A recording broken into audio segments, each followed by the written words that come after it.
तर अटकेपूर्वी खरातचा परदेशात पलायनाचा प्लॅन होता। खरात अटकेपूर्वी बनावट खात्यांमधून संशयास्पद व्यवहार केले। 3 महिन्यांमध्ये बेनामी खात्यांमधून तब्बल 52 कोटी काढून पलायन करण्याचा त्याचा प्लॅन होता। बोंदो अशोक खरात प्रकरणी एक धक्कादायक खुलासा समोर आलाय। कोपरगावच्या एकट्या समता पतसंस्थेत 65 बनावट खाती आढळली आहेत। जानेवारीत 52 कोटी रुपये काढून तो परदेशात जाणार होता। आयकर कायद्यातील नियमांची पळवाट शोधत खरातनं एका पतसंस्थेत अनेक बनावट खाती उघडली आणि त्याद्वारे मोठी रक्कम काढून परदेशात पळून जाण्याचा कट रचला होता। धक्कादायक बाब म्हणजे या खात्यांमध्ये काही शासकीय अधिकारी आणि प्रतिष्ठित कुटुंबातील सदस्यांच्या नावांचाही समावेश आहे, ज्यांचा नॉमिनी स्वतः खरात होता। केंद्रीय तपास यंत्रणांनी आता या सगळ्या खातेदारांची चौकशी सुरू केली असून खरातच्या या आर्थिक गैरव्यवहाराच्या मोठ्या साखळीचा पर्दाफाश लवकरच होणार आहे। किरण, या संदर्भात देखील तुमच्याकडून अपडेट हवेत। खरात प्रकरणी धक्कादायक खुलासा समोर आलाय। जानेवारीमध्येच तो परदेशात जायचा प्लॅन करत होता।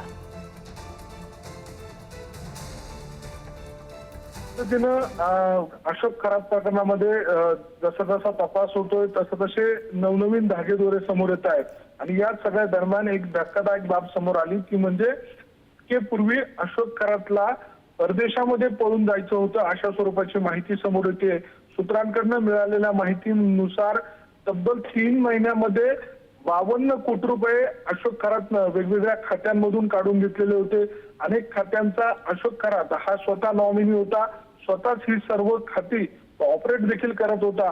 विशेष म्हणजे जी खाती होती ती अनेक अधिकाऱ्यांच्या नावावर होती, अनेक राजकीय नेत्यांच्या नावावर होती आणि त्यामध्ये जर बघितलं तर विशेषतः या सगळ्या काळामध्ये आयकर विभागातील असतील किंवा आरटीओ विभागातील असतील अशा अनेक अधिकाऱ्यांच्या नावावरती खाती होती, व्यावसायिकांच्या नावावर होती आणि या सगळ्या दरम्यान ज्या वेळेला वावी पोलीस ठाण्यामध्ये पहिला गुन्हा दाखल झाला त्या गुन्ह्याच्या नंतर मात्र अशोक खरातनं हा संपूर्ण जे व्यवहार आहेत ते दिवसाला 2 लाख रुपयांच्या आत रक्कम काढून प्रत्येक खात्यांमधनं कशा पद्धतीने हे पैसे जमा करता येईल यासाठीचा देखील प्लॅन केल्याचं यामधून समोर आलेलं आहे।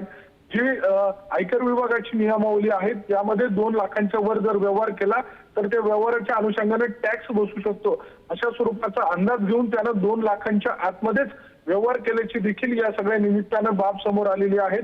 त्यामुळे अशोक खरात ज्या पद्धतीने ही संपूर्ण आर्थिक साम्राज्य उभं करत होता त्यामध्ये या सगळ्या बाबींचा आता हळूहळू तपासामध्ये सहभाग कशा पद्धतीने होता आता ही समोर यायला सुरुवात झालेली आहे। बरोबर किरण, धन्यवाद तुम्ही दिलेल्या सविस्तर माहितीसाठी।